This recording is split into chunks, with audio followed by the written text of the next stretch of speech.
Anlayotqanыңlar Muhammed aleyhisselamның tərcümə hali namlı əsər. 101-ci bab Bəni Mustalaq urushi. Muşu yılның Şaban ayında Peyğəmbər aleyhisselam Uhud jangida musulmonlarga qarshi Qurayshga yordam bergan Bəni Mustalaq qabiləsinin başlığı Haris ibn Zararning Peyğəmbər aleyhisselam bilan urush qilishga askar to'playotganligidan xabar topdi. Peyğəmbər aleyhisselam Mədinədə o'rniga Zeyd ibn Harisani qoldirib, nurg'un qo'shin bilan atlandi. Ayollaridan Aisha bilan Ummu Salama mo birga chiqdi. Burunqi janglarga chiqmagan bir turkum munofiqlar mo g'animat ilishni tama qilib chiqishdi. Qo'shin yo'lda Bəni Mustalaqning bir jasusini ushurtib, uningdan dushman ahvolini so'radi. U javob bermaganlikdan o'ldirildi. Bəni Mustalaqning askar boshlig'i Haris musulmonlarning urushish uchun kelganligini va jasuslikqa avatgan odamining o'ldirilganligini anglab, askarlar bilan qattiq vahimaga tushdi. Ba'zi askarlari tarqalib ketdi. Musulmonlar Muraysi degan yerga yetib kelib, Harisning odamlarini musulmon bo'lishga da'vat qildi. Ular islom dinini qabul qilmagandan keyin ikki taraf saf tortib bir soat o'q otishdi. Andin musulmonlar tang hujum qilib, dushmandan bir nima qochirmay 10 kishini o'ldirdi. Qolganlarini bola-chaqalari bilan asir oldi. 2000 tuga 500 qo'y g'animat oldi. Peyğəmbər aleyhisselam mallarını başquruşqa xizmetçisi Şuqranni, əsirlərini başquruşqa Buraydani qoydu. 200 aile əsir elindi. Əsir elinganlar qatarida Bəni Mustalaq qabiləsinin başlığının qızı Barramu var idi. Əsirlər musulmonlarga taqsim qilib berildi. Bu yerdə Peyğəmbər aleyhisselamның gözəl siyasəti və nəhayət mərdligi gavdlandı. Bəni Mustalaq qabilesi Arablar içində ən güclü qabile idi. Ayollarının mundaq holatda əsirga tushishi ularga nəhayət ağır gəldi. Peyğəmbər aleyhisselam musulmonlarni ayollarga marhamat qilib, o'zligidan ozod qildirmoqchi bo'lib, Harisning qizi Barrani nikohiga olib, Juwayriya deb atadi. Shuning bilan musulmonlar qo'l ostidagi asirlarini Peyğəmbər aleyhisselamning qo'llari deb qarab, marhamat qilib, ularning hammasini ozod qilib etdi. Aisha radhiyallohu anha aytgandek, Juwayriya o'z qavmi uchun eng barakatli ayol bo'lib qoldi. Bundaq cho'ng mardlik va yaxshi muomala tufaylidan Bəni Mustalaq qabilasi darhol musulmon bo'lib, burun musulmonlarning dushmani bo'lgan bo'lsa, endi do'stiga aylandi. Rasulullohning donoligi bo'lmagan bo'lsa, musulmonlarning orasiga bilgunchilik silangan bo'ladi. Bu urush jarayonida ikki vaqa yuz berdi. Birinchi vaqa Ömer ibn Xattobning xizmatchisi bilan Xazraj qabilasining ittifoqchisi bo'lgan bir odam urushib qilib, Ömerning xizmatchisi u odamni birini urib yardir qilib qo'ydi. Har ikkisi o'z qavmini yordamga chaqirdi.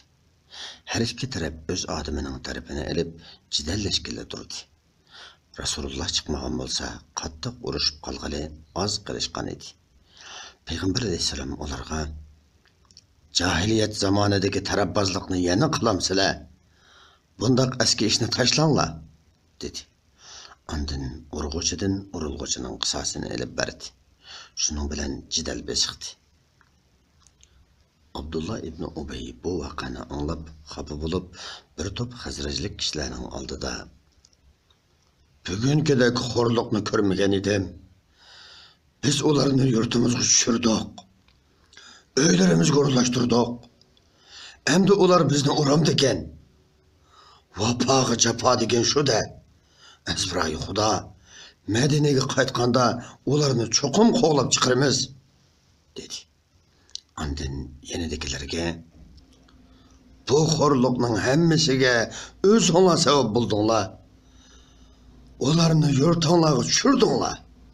Mallarınlarını ular bilen ortaklaştınlar. Ezbirayı Xuda, ularga hech narsa bermagan bo'lsanglar, boshqa yerlarga ketadi. Bunun bilenla kalmaydı ki Muhammed üçün uruş kılıp canınlarını selip berdinlar.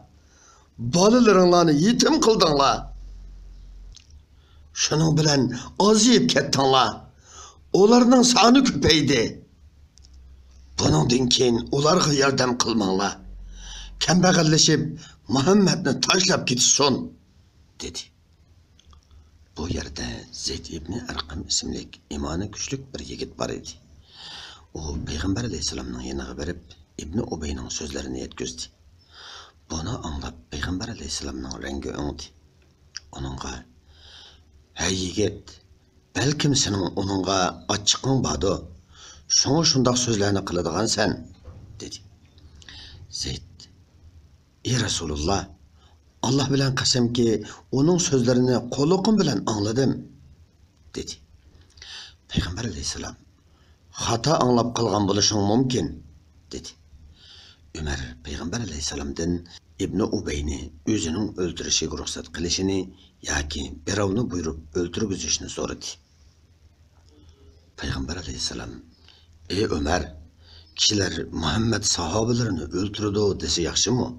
deb undaq qilishga qo'shilmadi. Payg'ambar alayhissalom kishilarning diqqatini bu ishdan boshqa yoqqa burash maqsadida odatda safarga chiqmaydigan kun rosa qizigan chog'da qo'shinni otlanishga buyurdi. Usayd ibn Huzayr kelib, mundaq issiqda yo'lga chiqishning sababini so'radi. Payg'ambar alayhissalom uningga: "Hamrohingning so'zini anglamadingmi? O men Madinaga qaytib borgandan keyin musulmonlarni cho'qim haydab chiqaraman debdi" dedi.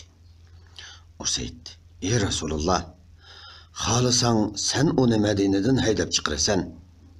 Alloh bilan qasamki, u xor. Sen bo'lsang aziz" dedi. Kishilar qattiq issiqda bek tez yurganlikdan manzilga tushibla uyquga ketdi. Ansarlardan bir qancha kishi Abdullah ibn Ubayga Rasulullah'tan istig'for talab qilish to'g'risida so'z qilgan bo'lsa-mu, u takabburlik qilib istig'for talab qilishdan bosh tortdi. Bu yerda Payg'ambar alayhisolamga Qur'oni Karimdagi Munafiqun surasi nazil bo'lib, Abdullah ibn Ubay va uning hamrohlari rasvo bo'ldi. Zeyd ibn Arqamning so'zi tasdiqlandi. Abdullah ibn Ubayning o'g'li Abdullah ahvolni o'qib, "Dadamni boshqa odam o'ldirsa, o'ldirguvchi bilan mening oramda dushmanlik paydo bo'lgandan ko'ra o'zim o'ldiray" deb Rasulullohdan ruxsat so'raganda Rasululloh uning ruxsat qilmadi. Uni otasiga yaxshi muomala qilishga buyurdi. 102-bob Oysha to'g'risidagi tuhmat. İkinci vaqa. Bu vaqa yuqoridagi birinchi vaqadan qabihroq va qayg'uliroq bo'ldi. Ya'ni Rasulullohning ayoli Oysha Siddiqqa tuhmat chaplanib, u Safvan ibn Muattal bilan qaralandi.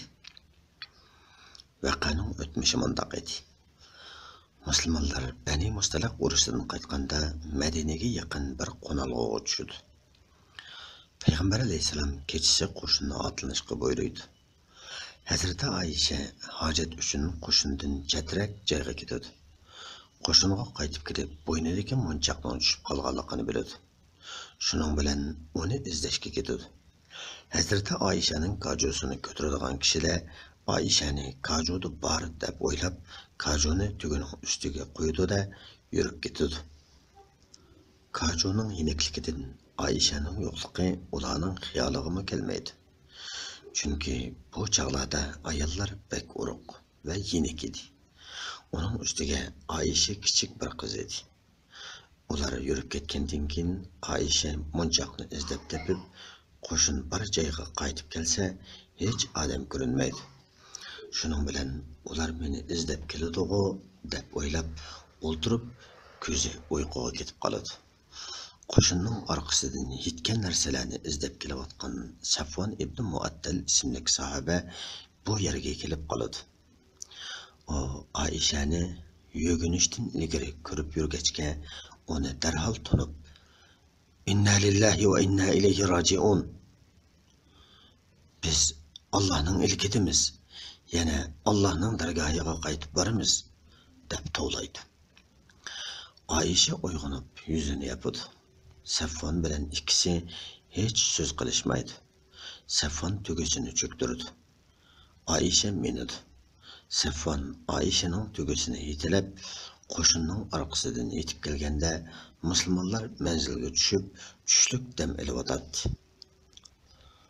ular ahvolni ko'rdi. Batnam chaplovchilar Alloh to'g'ri ko'tarishdi. Oyisha bilan Safvon to'g'risida og'ziga kelganda deyishdi. Abdullah ibn Ubay Batnam chaplashda hammadan yomonroq o't quyruqlik qiladi. Qo'shin Madinaga qaytib kelgandan keyin Oyisha kasal bo'lib, bir oy yetib qoladi. So'z cho'chaklar ko'paydi. Bu Batnamdan Hazrati Oyishaning hech xabari bo'lmaydi. Bu qatim Rasululloh Oyishaga ilgari kasal bo'lib qolgan vaqtlaridagidek marhamat ko'rsatmaydi. Faqatla hujrasining ishkiga kelib, ahvolingiz qandoq debla qo'ydi. Shuning bilan Oyisha zo'r gumonga tushdi. Oyisha kasalidan tuzilishga boshlaganda Mista ibn Usasaning onasi bilan talaga hojatga chiqqanda Mistaning onasi etikiga pulishib, yiqilib tushib, Mista beshini yesin deydi. Oyisha uningga ajab yomon gap qilding-ku. Badr urushiga qatnashgan odamni qog'amsan deydi. Mistaning onasi Oyishaga ularning qilib yurgan so'zlarini anglamadingmi deydi. Oyisha qandoq so'zlar ekanligini so'rab bilgandan keyin og'riqqa og'riq qo'shildi. Payg'ambar alayhisalom odati bo'yicha Oyishadan ahvol so'rag'ili kelganda Oyisha ijozat so'rab dadasining uyida yetishga ketadi.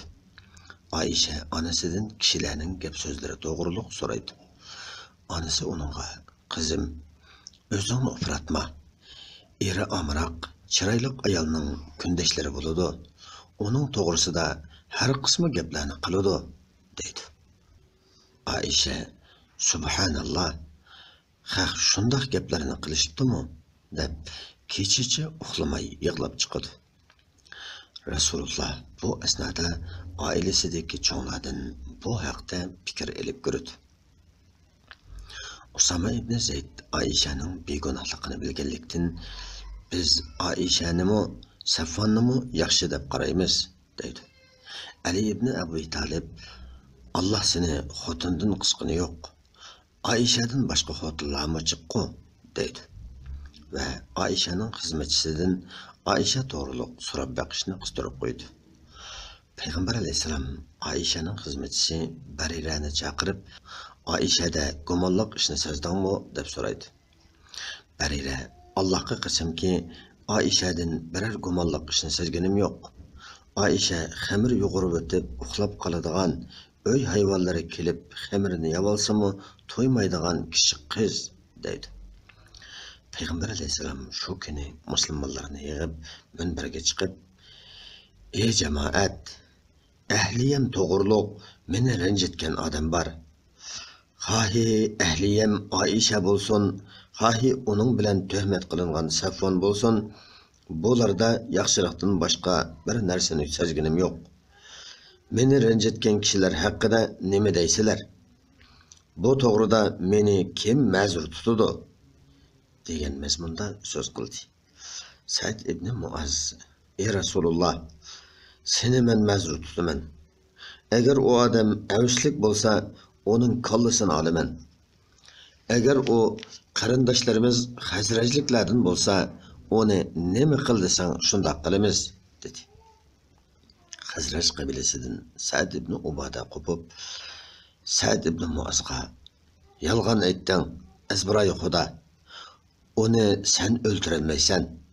Agar u odam o'z qavmingdan bo'ladigan bo'lsa, bundoq so'zlarni qilmagan bo'larding" dedi. Usayd ibn Huzayr qopib, Sa'd ibn Ubadaga, "Sen yolg'on aytding. Alloh bilan qasamki, uni cho'qim o'ltiramiz. Sen o'zing munofiq bo'lg'achqa, munofiqlarning tarafini qilyapsan" dedi.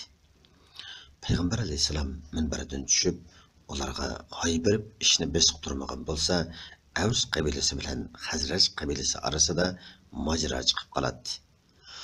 Ayşe 2 kecha yig'lab uxlamadi. Bir kuni Ayşe ata-onasi bilan o'tirganda Payg'ambar alayhisalom kirib kelib salom berib o'ltirdi. Ondan ey Ayşe, sen to'g'riliq turli so'zlarni angladim.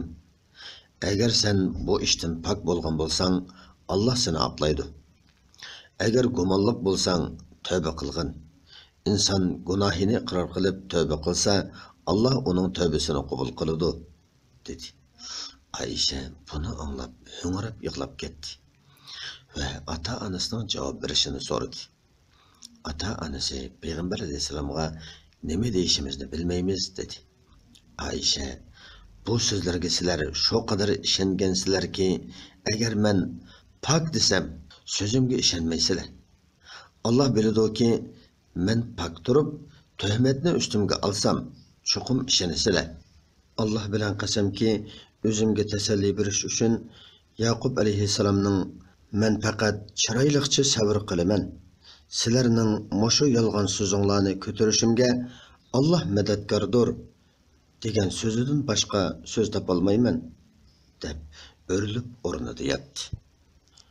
Payg'ambar alayhisalom tehi o'rnidan qo'zg'almagan edi. Allah Qur'oni Karimdagi mono oyatlarni nazil qilib, Hazrati Ayşani aqladi. Shubhisizki, sizlardan bir guruh odam Ayşaga bo'hton chapladi. Bu sizlar uchun yomon emasdir. Sabr qilganligingiz bilan savobga erishadiganligingiz uchun va Ayşa Safvallarning pokligi oshkora bo'ladiganligi uchun balki yaxshidir. Bo'hton chaplag'uvchilardan kimning qanchalik gunohi bo'lsa, uningga shunchalik jazo beriladi. Bo'htonning cho'ng qismini tarqatgan odam, ya'ni Abdullah ibn Ubay qattiq azobga duchor bo'ladi. Bo'htonni anglagan chog'laringlarda ayol mu'minlar nimishqa o'zlarini yaxshi deb qarab, bu aniq bo'hton demadi? Ular nimishqa 4 nafar guvohchini keltirmadi? Guvohchilarni keltirolmagan ekan, ular Allohning nazarida yolg'onchi hisoblanadi. Sizlarga dunyo va oxiratda Allohning fazli va marhamati bo'lmasa edi, bo'hton chaqlag'aninglar uchun albatta cho'ng azobga duchor bo'ladinglar. O'z vaqtida bo'htonni tilinglar bilan tarqatdinglar. Bilmaydigan narsalarni og'zinglarga oldinglar. Uni salchaqladinglar. Halbuki Allohning nazarida u cho'ng gunohdir. Uni anglagan chog'inglarda nimishqa mundaq so'zlarni qilish bizga munosib emas. Ey Alloh, sen poktursanki, bu cho'ng bo'htondir, demadinglar. Alloh sizlarga nasihat qiladiki, agar mu'min bo'lsanglar, hargiz qayta mundaq so'zlarni qilmanglar. Allah sizlarga shariat ahkomlarini va go'zal adab axloqlarni ko'rsatib beradigan oyatlarni bayon qiladi. Allah bandalarga foydali ishlarni obdan bilguchidir. Tadbir qo'llanishda va shariatini barpo qilishda hikmat bilan ish qilguchidir. Mu'minlar ustida yomon so'zlarning tarqalishini yoqtiradigan odamlar shubhisizki dunyo va oxiratda qattiq azobga qoladi. Allah sirlarni va niyatlarni bilib turadi. Sizlar bilmaysizlar. Allohning sizlarga fazli va marhamati bo'lmasa edi, sizlarni qattiq jazolaydi. Allah shafqatlikdir, nihoyat mehribondir. Ey mu'minlar, shaytonning kayniga kirmanglar. Kimki shaytonning kayniga kiradi ekan, shayton uni qabih so'z harakatlarga, yomon ishlarga buyuruydi. Allah'ның sizlarga fazli va marhamati bo'lmasa edi, sizlardan hech odam abadiy pok bo'lmas edi. Va lekin Alloh xohlagan bandasini pok qiladi. Alloh sizlarning so'zlaringlarni anglab turg'uchidir. Niyatlaringlarni bilib turg'uchidir. Sura Nur 11-oyatdan 21-oyatgacha. Mazkur oyatlar nazil bo'lib olgandan keyin Rasululloh kulib turib Hazreti Ayşe'nin saqlıqı bilan bisharat berdi. Ayşe'nin anası onunğa o'rningdan tur, Rasulullah'a rahmet ayt degan edi. Ayşe, yo'q, faqat meni aqlab bergan Allohga rahmet aytaman deb javob berdi. Payg'ambar alayhissalom bo'hton chaplag'uvchilarning har birini shariatda bo'hton chaplag'uvchi uchun belgilangan 80 darra urishga buyurdi. Bo'hton chaplag'uvchilar Jahshning qizi Hamna, Mista ibn Usasa, Hassan ibn Sabitlar edi. Mista Abu Bakrning tuqqani bo'lganligi uchun Abu Bakr uning turmushidan xabar olib turadi. Bu chaqda Abu Bakr Mista bo'htonga qatnashganligi uchun uningga berayotgan nafaqasini to'xtatib qo'ydi. Bu to'g'riliq Alloh bunu oyatni nozil qildi. Aranglardagi martabalik va davlatman bo'lganlar yaqin tuqqanlarga, miskinlarga va din yo'lida hijrat qilganlarga bir narsa bermaslikka qasam qilmasin. Ularni afv qilsin, kechirsin. Allohning sizlarga mag'firat qilishini yoqtirmamsizlar? Allah nihayeti mag'firat qilg'uchidir, nihayeti mehribondir. Sura Nur 22. oyat. Abu Bakr: "Ey Rasululloh, Allohning mag'firati, rahmatini suyimiz", dedi. Ve mistagi beradigan nafiqasini asliga keltirdi. Xalqlarning orasiga kirib olib, ko'rinishda ularni söygandek bo'lib olib, ko'nglida o'shlik saqlaydigan, yo'chiq topsalar so'qinib kirib olib, fitna fasod tug'diradigan munofiqlarning zini ana shu. Bizni ulardan saqlashni Allohdan tilaymiz. Bu qism mush yerda oxirlashdi. Diqqatinglar kinki qismda bo'lsin.